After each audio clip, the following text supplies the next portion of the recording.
Hi hello guys, welcome back to try Tamil gaming. இன்னைக்கு நம்ம என்ன பார்க்க போறோம் என்றால் இந்த வீடியோவில் நம்ம என்ன அதாவது பார்த்தீங்கன்னா மைன்கிராஃப்ட் பார்ட் 2.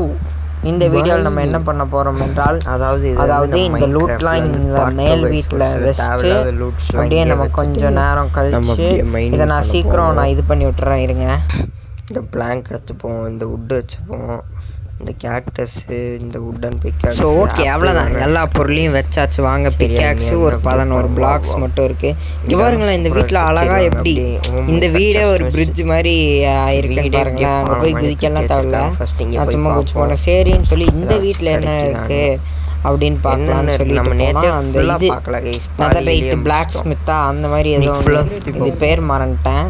சரி, இது இங்கே இருக்கட்டும்னு சொல்லிட்டு போனோம். பிளாக் ஸ்மித் வீடே இந்த வில்லேஜில் இல்லை கைஸ்.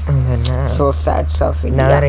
சரின்னு சொல்லிட்டு அப்படியே பார்த்தா இந்த வில்லேஜே அழகாக இருந்துச்சு கைஸ், ஒரு மாதிரி சூப்பராக. இது நான் எந்த சீடு போட்டும் எடுக்கல, சும்மா ஜென்ரேட் வேர்ல்டு கொடுத்தோன்னா ஒரு 5 நிமிஷம் ஆச்சு. அது பாட்டிக்கு இந்த வேர்ல்டு அதுவாக இங்கே பாருங்க கைஸ். இந்த வீட்டு மேலே அழகாக குதிச்சேன். தண்ணியில் குதிக்கலான்னு சொல்லி யோசிச்சா லைட்டாக ஃபோன் லாக் ஆகிறதுனால எங்கே குதிக்கிறேன்னு தெரியாமல் தரையில் குதிச்சிட்டேன். சரின்னு சொல்லிட்டு அப்படியே கொஞ்சம் நானும் சுற்றி பார்த்தேன், ஏதாச்சும் நல்லதாக இருக்குமான்னு. அதுவும் இல்லாமல் இந்த இடத்துல வேறு மேலே ஏறுறக்கு வழி இல்லைங்கிறனால சரி இதை டிக் பண்ணிட்டு போயிடலான்னு சொல்லிட்டு ஒரு 2 பிளாக் மட்டும் டிக் பண்ணிட்டேன். மேலேயும் கீழேயும் ஒரு 3 பிளாக், கரெக்டாக சொல்லணும்னா ஒரு 3 பிளாக் பண்ணிவிட்டு நான் பைக் அப்படியே போகிறேன். மேலே போனோன்னே சரி நம்மளுக்கு பிரெட் வேணும், ஹார்ட் கம்மியாக இருக்குன்னு சொல்லிட்டு பார்த்தா இங்கே ஒரு ப்ரௌன் ஷிப் எப்படி இருக்கு சரின்னு சொல்லிட்டு ஹேபை இது பண்ணி ஒரு சும்மா ரொம்ப வேணாம் அப்படி சும்மா லைட்டாக எடுத்து போகணும்னு சொல்லி கொஞ்சமாக எடுத்துக்கிட்டேங்க. கீழே இருந்துச்சு, சரி இருந்தாலும் பரவாயில்லன்னு சொல்லிட்டு லைட்டாக எடுத்துகிட்டு பிரெட் வந்து மேக் பண்ணால் அப்படியே நம்ம பாட்டிக்கு நேரம் இந்த வழியாக ஏதாச்சும் வழி இருக்கான்னு சொல்லிட்டு பார்த்தேன். எந்த வழியும் இல்லை அந்த கேவுக்கு போகிறக்கு. சரி அப்படியே பின்னாடி மேலே இருந்து அந்த ஆனெல்லாம் கண்டுக்கிறீங்க. சரி அப்படியே கொஞ்சம் மேலே போவோம் அப்படின்னு சொல்லிட்டு இப்படி போனேன். இப்படியும் பார்த்தா அங்கே ஒரே ஒரு கோல் இருந்துச்சு.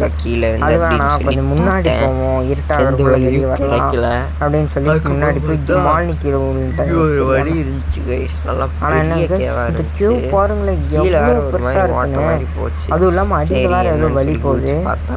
சரின்னு சொல்லிட்டு நானும் அப்படியே பொறுமையாக ஸ்ப்ரிண்ட் கொடுக்காம நார்மலாக கொடுத்து போனேன். ஏன்டா ஸ்டோன் பிக்காக்ஸ் ஸ்டோன் மைன் பண்ணுறேன்னு கேட்காதீங்க, ஏன்னா அச்சீவ்மெண்ட் வேணும். அதுவும் ஃபர்னஸ் பண்ணும், அதுக்காக சும்மா என்னால் முடிஞ்ச அளவுக்கு சரின்னு சொல்லிட்டு லைட்டாக பேக் அடிப்போம். ஒரு ஜாம்பி பின்னாடி வந்து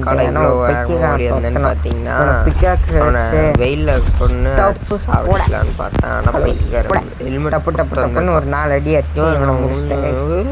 இவனை முடிச்சோன்னே ஜஸ்ட்டு மிஸ்ஸு.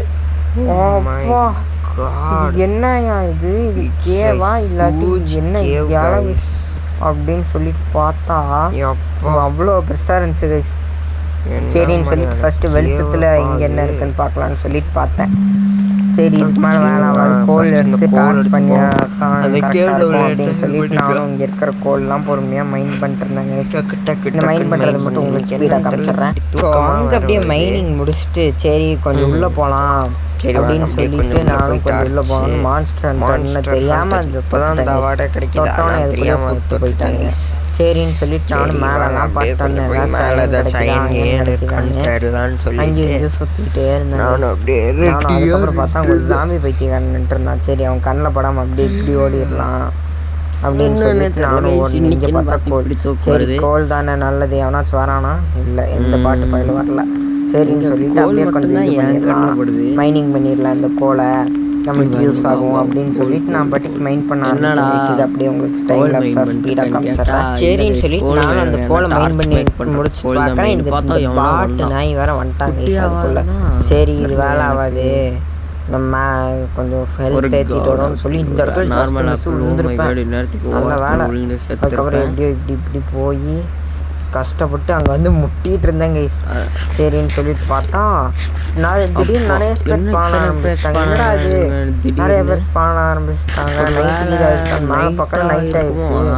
அச்சோ மேலே போய் ஆகணும்னு சொல்லிட்டு இருந்த ஓக் பிளான்ஸ்லாம் சரி வீட்டுக்கு போட தெரியாமல் அங்கே ஒன்று போட்டு எப்படியோ மேலே ஏறிட்டேன் கைஸ் சந்தோஷமாக. மேலே ஏறினதுக்கப்புறம் நம்ம வில்லேஜ் அப்படியே பாருங்க. பாப்பா நான் ஷேடஸ் போடாமே வில்லேஜ் அவ்வளோ சூப்பராக இருக்கு பாருங்க. அதுவும் இல்லாமல் பின்னாடி அந்த செரி பிளாசம் வேற. ஐயோ என்டர்மேன் பின்னாடி அவன் வம்புக்கே வரலடா சாமின்னு சொல்லிட்டு நான் அப்படியே சரி போய் படுத்துருவோம், அதான் வில்லேஜுக்கும் சேஃப்டி நமக்கும் சேஃப்டி அப்படின்னு சொல்லிட்டு நான் இந்த கம்பெனி அப்படியே பொறுமையாக போனேன். சரி ஃபஸ்ட்டு இந்த வீட்டில் எடுத்தோன்னு தூங்கிடுவோம் அப்படின்னு சொல்லி தூங்கிட்டாங்க. என்னடா ஒவ்வொரு நாளைக்கு ஒவ்வொரு வீட்டில் தூங்குறேன்னு மறுபடியும் எந்திரிச்சிட்டு வாங்க என்ன பண்ணலான்னு நான் வந்து வாய்ஸ் ஓவர் கொடுக்கறனால எனக்கு யோசிக்க தெரில. சரின்னு சொல்லிவிட்டு அப்போ தான் திடீர்னு ஞாபகம் வந்துச்சு, ஃபுட்டு வேணும், ஹேபே தான் இருக்குது, கிராஃப்டிங் டேபிள் வேணுமே, ப்ரெட்டு பண்ணலன்னு சொல்லிட்டு நான் பட்டிக்கு ப்ரெட்டு பண்ணிட்டு இருந்தேன். ப்ரெட்டு பண்ணுறதுக்காக அது என்ன ஓக்லாக் உடச்சிட்டு இருந்தேன். சரின்னு சொல்லிட்டு ஓக்லாக் ஒரு 4-5 எடுத்துட்டு மட்டும் பட்டு நான் அப்படியே என்னுடைய இதை இன்வென்ட்ரி ஓப்பன் பண்ணி நான் இந்த வீடியோ ஓக்கு எடுத்துட்டேன். இதாங்க பார்ட் 2 ஆஃப் மைனிங் பார்ட் 3.